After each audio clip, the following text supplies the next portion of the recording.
Another day, another life is beautiful. Caregiver mode muna tayo. Kami nga ay magla-lunch na at kakainin na lang namin ang tira namin kagabi. Yes, nag-order po ng pagkain ng alaga ko kagabi at eto nga po ang aming tira. Parehas lang naman silang noodles pero ang isa ay spicy at ang isa nga ay Thai food.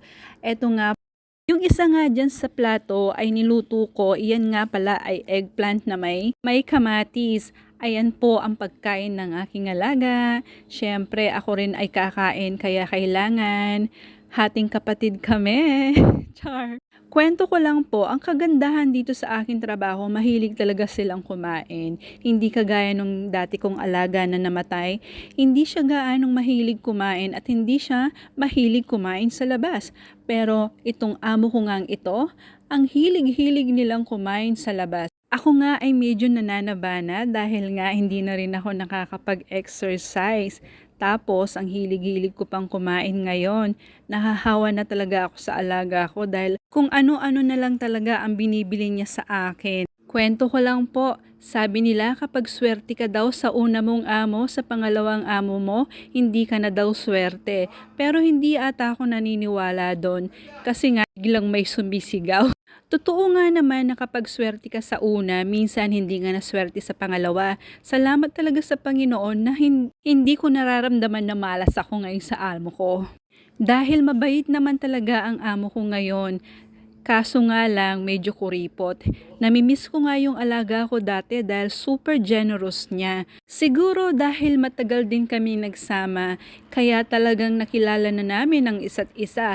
At ito ngang bago kong trabahong ito, nasa 1 taon pa lang ako sa kanya. Eto nga, ibibigay ko na yung pagkain niya. Sobrang sakit nga sa akin nung namatay ang dati kong alaga dahil talaga naman napamahal siya sa akin. Kahit nga away at bati kami, hindi ko alam bakit super akong na-depress nung siya ay namatay. Talagang sobra akong nag-adjust dito nga sa aking bagong trabaho dahil ibang-iba sa dati kong trabaho at ang bago kong trabaho. Pero syempre, thankful talaga ako sa Diyos dahil nga nagkaroon ulit ako ng trabaho at eto nga kay Doña Budangding ako napunta.